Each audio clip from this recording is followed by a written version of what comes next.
Assalamualaikum warahmatullahi wabarakatuh. Video kali ini kami akan menjelaskan tentang hakikat supervisi pendidikan, yakni sebagai tugas mata kuliah administrasi dan supervisi pendidikan. Sebelumnya, perkenalkan nama kami, saya Juleha, selanjutnya ada rekan saya, Nila Amelia Nabila, Iksan, dan Muhammad Hafid Abdi. Pembahasan yang pertama yaitu A. Pengertian supervisi pendidikan. Supervisi berasal dari dua kata yaitu super dan vision. Kata super mengandung makna peringkat atau posisi yang lebih tinggi, superior, atasan, lebih hebat atau lebih baik.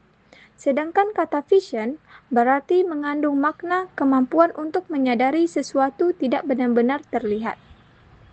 Kata vision juga berarti pandangan jauh ke depan. Berdasarkan gabungan dua unsur pembentuk kata supervisi, dapat disimpulkan bahwa supervisi merupakan pengawasan yang dilakukan oleh seseorang yang lebih ahli terhadap individu dengan tingkat keahlian yang lebih rendah. Orang yang melakukan kegiatan supervisi disebut dengan supervisor, sedangkan orang yang dikenai supervisi disebut dengan supervis. Supervisor ialah orang yang memiliki pandangan jauh ke depan dan supervisi ialah orang yang dikenal pengawasan yang dilakukan oleh supervisor. Menurut Kamus Besar Bahasa Indonesia, pendidikan adalah proses atau metode yang digunakan untuk mengubah sikap serta perilaku individu atau kelompok dalam upaya menjadikan mereka lebih dewasa melalui kegiatan pengajaran dan pelatihan. Istilah pendidikan juga tercantum dalam Undang-Undang Dasar Republik Indonesia tahun 2003 tentang Sistem Pendidikan Nasional yang didefinisikan sebagai upaya yang dilakukan secara sadar dan terencana untuk menciptakan lingkungan belajar serta proses pembelajaran yang memungkinkan peserta didik secara aktif mengembangkan potensinya. Dengan demikian, mereka dapat memiliki kekuatan spiritual, keagamaan, kemampuan mengendalikan diri, kepribadian, kecerdasan, akhlak mulia, serta keterampilan yang berguna bagi diri sendiri, masyarakat, bangsa, dan negara. Berdasarkan definisi supervisi dan pendidikan tersebut, supervisi pendidikan dapat diartikan sebagai upaya utama dalam mengawasi dan mengontrol yang dilakukan oleh atasan, seperti kepala sekolah atau pengawas eksternal, terhadap aktivitas, kreativitas, serta kinerja pendidik dan tenaga kependidikan dalam proses pembelajaran guna memperbaiki dan meningkatkan mutu pendidikan di sekolah. Melalui kegiatan supervisi, segala faktor pendukung dan faktor penghambat yang berpengaruh terhadap proses belajar, mengajar akan dianalisis, dinilai, dan ditentukan bagaimana pemecahan masalahnya agar proses pembelajaran di sekolah berjalan sesuai dengan apa yang direncanakan di awal. Selanjutnya, tujuan dan sasaran supervisi pendidikan. Piet A. Sahertian mengemukakan bahwa tujuan supervisi pendidikan adalah memberikan layanan dan bantuan untuk mengembangkan situasi belajar mengajar yang dilakukan guru di kelas. Nah, tujuan umum supervisi pendidikan adalah memberikan bantuan teknis dan bimbingan kepada guru ataupun staf sekolah yang lain agar personil tersebut mampu meningkatkan kualitas kinerjanya, terutama dalam melaksanakan tugas, yaitu melaksanakan proses pembelajaran. Sedangkan secara nasional, tujuan konkret supervisi pendidikan adalah sebagai berikut. Yang pertama, membantu guru melihat dengan jelas tujuan-tujuan pendidikan.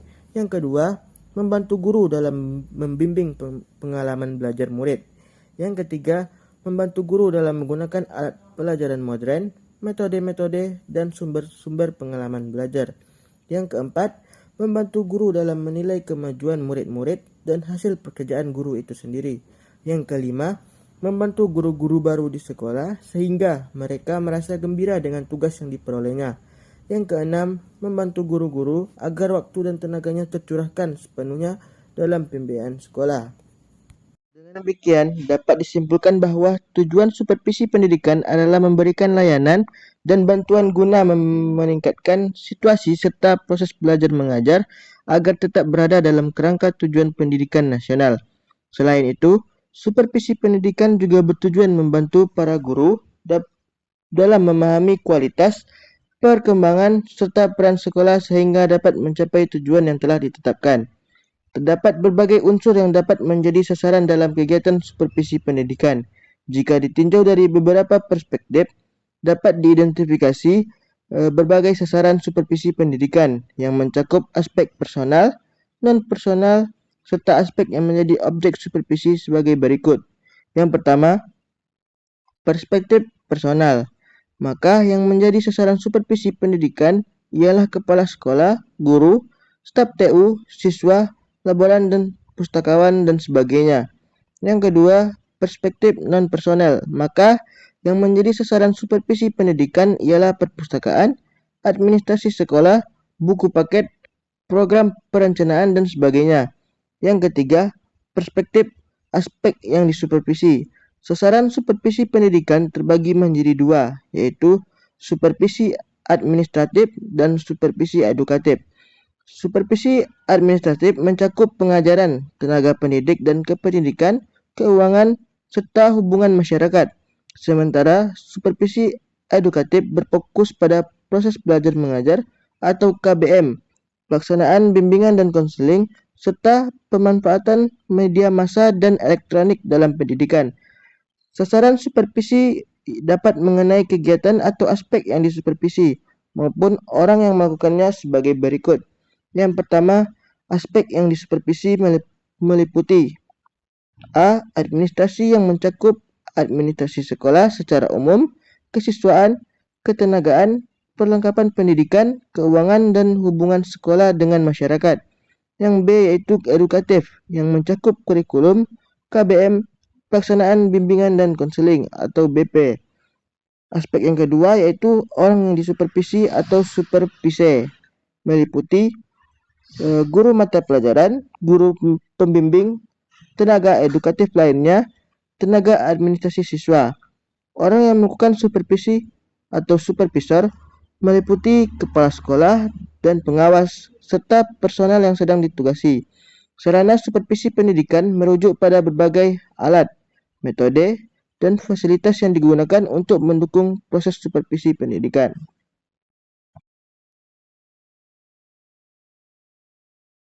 Sarana supervisi pendidikan merujuk pada berbagai alat, metode, dan fasilitas yang digunakan untuk mendukung proses supervisi pendidikan. Supervisi dan pendidikan bertujuan untuk meningkatkan kualitas pembelajaran, kinerja guru, dan efektivitas manajemen sekolah. Berikut beberapa sarana supervisi pendidikan yang umum digunakan. 1. Sarana visi yang meliputi ruang kerja supervisor, yang merupakan tempat supervisor atau pengawas pendidikan bekerja dan merancang strategi supervisi. Lalu ada dokumen administratif, berkas seperti kurikulum, silabus, RPP, dan dokumen evaluasi. Lalu teknologi dan perangkat digital, berupa laptop, proyektor, kamera, dan perangkat lunak supervisi. Terakhir ada perpustakaan ataupun sumber pembelajaran seperti buku, jurnal, dan literatur pendidikan untuk mendukung supervisi berbasis penelitian. Kemudian di sarana komunikasi ada observasi langsung. Supervisor datang ke kelas untuk mengamati proses pembelajaran. Rapat dan diskusi, forum pertemuan antara supervisor, kepala sekolah, dan guru untuk memberikan masukan dan solusi. Survei dan angket digunakan untuk mengumpulkan umpan balik dari guru dan siswa mengenai pembelajaran. Media sosial dan grup komunikasi berupa WhatsApp, Telegram, atau platform lain untuk koordinasi dan diskusi jarak jauh.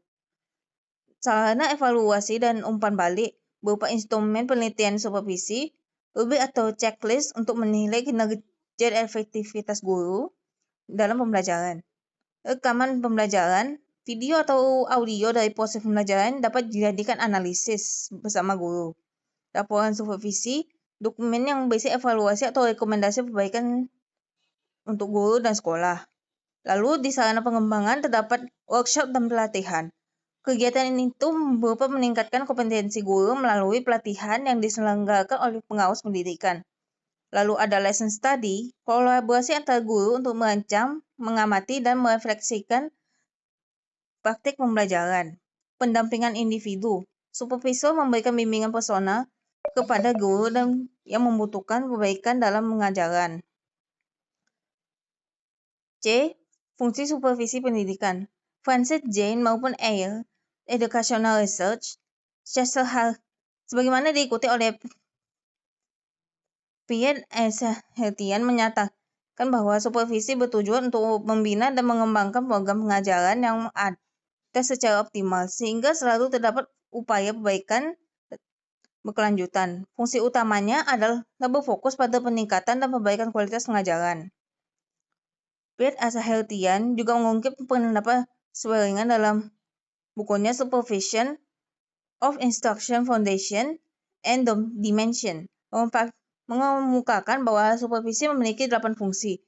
Yang pertamanya mengatur semua usaha sekolah. Karena perubahan terus terjadi, kegiatan semakin berkembang, sehingga perlu adanya koordinasi yang baik dalam upaya dalam sekolah. Memperlengkapi kepemimpinan sekolah. Dalam masyarakat demokratis, kepemimpinan menjadi hal yang perlu dikembangkan sebagai keterampilan yang dipelajari baik melalui latihan berkelanjutan, yang dimana supervisi itu berperan dalam melatih kepala sekolah agar menjadi keterampilan kepemimpinan yang baik. Lalu meningkatkan pengalaman guru, mendorong upaya kreatif, karena supervisi berperan dalam menciptakan lingkungan yang mendukung guru dalam mengembangkan dan meningkatkan kreativitas mereka. Lalu memberikan fasilitas yang penilaian yang terus-menerus. Peningkatan kualitas sumber daya membutuhkan penilaian kelanjutan. Penilaian yang dilakukan secara teratur menjadi salah satu fungsi utama supervisi pendidikan. Menganalisis situasi belajar mengajar. Untuk memperbaiki situasi tersebut, diperlukan analisis terhadap hasil dan proses pembelajaran. Oleh karena itu, salah satu fungsi supervisi adalah mengidentifikasi dan menganalisis faktor-faktor yang mengaruhi peningkatan kualitas belajar mengajar. Lalu memberikan pengetahuan dan keterampilan setiap anggota staf supervisi, berperan dalam memberikan dorongan stimulasi, juga membantu guru dalam mengembangkan pengetahuan dan keterampilan mengajar, serta mengintegrasi tujuan pendidikan. Untuk mencapai tujuan yang lebih tinggi, perlu adanya pencapaian tujuan sebelumnya memperhatikan hierarki kebutuhan selaras. Setiap guru pada waktunya harus mampu menilai kemampuannya sendiri. Baik, selanjutnya kita memasuki pembahasan terakhir, yaitu ruang lingkup supervisi pendidikan. Supervisor memiliki peran dalam mengawasi, membina, mengarahkan, dan mengembangkan seluruh civitas akademika di sekolah. Ruang lingkup supervisi pendidikan mencakup berbagai aspek administrasi sekolah, seperti penerimaan siswa baru, penempatan siswa, penyusunan kurikulum, penempatan pendidik sesuai keahliannya, pengadaan serta pengembangan sarana dan prasarana, interaksi sekolah dengan masyarakat, serta kerjasama dengan berbagai pihak dalam pengembangan pendidikan.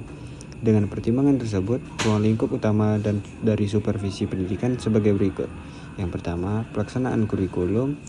Kedua, ketenagaan atau personal sekolah. Yang ketiga, ketatausahaan atau administrasi sekolah. Yang keempat, sarana dan prasarana pendidikan. 5. Hubungan sekolah dengan masyarakat. 6. Kerjasama pengembangan penyelenggara pendidikan dengan semua pihak yang sifatnya menguntungkan bagi peningkatan pembelajaran siswa dan pengembangan fasilitas sekolah. Menurut Bafadol dalam Mukhtar dan Iskandar mengatakan pada hakikatnya, ruang lingkup supervisi suatu sekolah meliputi: yang pertama, supervisi bidang kurikulum. Pengawasan dalam pelaksanaan kurikulum bertujuan untuk memastikan efektivitasnya, salah satunya dengan membantu siswa yang mengalami kesulitan belajar. Yang kedua, supervisi bidang kesiswaan. Mengelola berbagai kegiatan di bidang kesiswaan guna memastikan kelancaran proses pembelajaran di sekolah. Yang ketiga, supervisi bidang kepegawaian. Meliputi pemberian bimbingan dan petunjuk teknis kepegawaian, serta penyusunan, pengembangan, dan pengawasan standar kompetensi jabatan. Supervisi bidang sarana dan prasarana. Pengawasan terhadap sarana dan prasarana pendidikan termasuk pengelolaan fasilitas serta lingkungan belajar. Supervisi bidang keuangan. Meliputi kegiatan ketatausahaan di bidang pendidikan termasuk pencatatan, perencanaan, pelaksanaan, serta pertanggungjawaban keuangan. Yang terakhir, supervisi bidang humas. Pengawasan terhadap kegiatan hubungan masyarakat atau humas di lembaga pendidikan. Baik, selanjutnya kita memasuki ke pembahasan terakhir, yaitu prinsip-prinsip supervisi pendidikan. Jadi, salah satu tantangan dalam pelaksanaan supervisi di lingkungan pendidikan adalah mengubah pola pikir yang bersifat otokrat dan korektif menjadi lebih konstruktif dan kreatif. Pada kenyataannya, implementasi supervisi pendidikan di lapangan masih sering menyerupai inspeksi. Oleh karena itu, diperlukan pendekatan yang dapat menciptakan lingkungan serta hubungan yang mendukung, sehingga guru merasa aman, dihargai, dan mampu berkembang secara mandiri. Supervisi pendidikan mempunyai prinsip-prinsip penting yang perlu diketahui, dipahami, dan dijalankan oleh pelaku supervisi. Dalam melakukan supervisi, supervisor harus memperhatikan prinsip-prinsip. Sahertian dalam Jasmani dan Saiful Mustafa mengemukakan prinsip-prinsip supervisi pendidikan sebagai berikut. Yang pertama, prinsip ilmiah atau scientific. Prinsip ini mengandung ciri-ciri sebagai berikut. Yang pertama, kegiatan supervisi dilaksanakan berdasarkan data objektif yang diperoleh dalam kenyataan proses belajar mengajar. Yang kedua, untuk memperoleh data perlu ditetapkan alat perekam data seperti angket, observasi, percakapan pribadi, dan seterusnya. Yang ketiga, setiap kegiatan supervisi dilaksanakan secara sistematis, terencana, dan kontinu. Prinsip demokratis. Servis dan bantuan yang diberikan kepada guru berdasarkan hubungan kemanusiaan, sehingga guru-guru merasa aman untuk mengembangkan tugasnya. Demokratis di sini mengandung arti menjunjung tinggi harga diri dan martabat guru, bukan berdasarkan atasan dan bawahan, melainkan berdasarkan kesejawantahan. Selanjutnya, prinsip kerjasama, yaitu mengembangkan usaha bersama atau menurut istilah supervisi disebut dengan sharing of idea, sharing of experience, yakni memberi support, mendorong, menstimulasi guru sehingga mereka merasa tumbuh bersama. Yang terakhir, prinsip konstruktif dan kreatif. Setiap guru akan lebih termotivasi untuk mengembangkan kreativitasnya jika supervisi dapat menciptakan lingkungan kerja yang menyenangkan, bukan dengan pendekatan yang menakutkan. Cara yang menjadikan guru-guru menjadi takut dalam melaksanakan tugasnya, menurut Sagala ada 6 prinsip yang harus dipenuhi, yaitu yang pertama, ilmiah, bahwa kegiatan supervisi harus dikembangkan dan dilaksanakan secara sistematis, objektif, serta menggunakan instrumen atau sarana yang menghasilkan informasi terpercaya. Informasi tersebut kemudian dapat dijadikan masukan dalam mengevaluasi situasi belajar mengajar. Yang kedua, kooperatif, bahwa program supervisi pendidikan dikembangkan melalui kerjasama antara supervisor dan pihak yang disupervisi. Dalam hal ini, supervisor harus mampu berkolaborasi dengan guru, peserta didik, serta masyarakat sekolah yang terlibat dalam upaya meningkatkan kualitas pembelajaran. Yang ketiga, konstruktif dan kreatif, bahwa membimbing guru agar mampu secara mandiri mengambil inisiatif dalam mengembangkan situasi belajar mengajar. Yang keempat, realistik, bahwa pelaksanaan supervisi pendidikan harus mempertimbangkan serta memperhatikan situasi dan kondisi yang sebenarnya secara objektif. Yang kelima, progresif, bahwa setiap kegiatan supervisi harus dimiliki ukuran dan perhatian terhadap perkembangan. Dengan kata lain, supervisi harus memastikan bahwa apa yang dilakukan oleh guru dapat mendorong kemajuan dalam pembelajaran serta meningkatkan kelancaran proses belajar mengajar. Yang terakhir yaitu inovatif, bahwa program supervisi pendidikan harus selalu berorientasi pada perubahan dengan menemukan metode atau pendekatan baru guna memperbaiki dan meningkatkan mutu pendidikan.